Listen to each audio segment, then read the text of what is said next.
ఈరోజు బెండకాయ వేపుడు చాలా సింపుల్గా చెప్తాను, రెడీ చూడండి. చాలా అంటే చాలా సింపుల్. శనగపప్పు, ఆవాలు, ఎనిమిదిగా తాలింపు వేసాను. ఉల్లిపాయ పొడిగా చీరేసి తాలింపు వేసాను. అంతే. ఇలా ఎంతే సింపుల్ చేసేస్తాను చూడండి. ఉల్లిపాయలు సగం మగ్గాక బెండకాయలు వేసేయండి.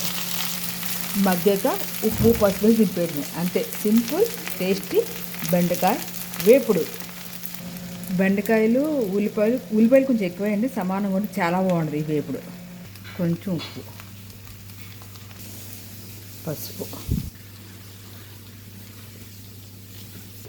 నాకు బెండకాయ వేపుడు ఎలా నచ్చుద్ది. మీకు కావాలంటే కొంచెం కారం వేసుకోండి, ఒక కాలుతో పచ్చిమిరపకాయ వేసుకోండి. కానీ ఇలా ఉంటే ఒక మనిషి మొత్తం కూర తినేయచ్చండి. 1/2 కేజీ కూర ఒక మనిషి తినేయచ్చు. ఎండుమిరగాయలు విడదీసి వేస్తే కారం పెరుగుద్ది.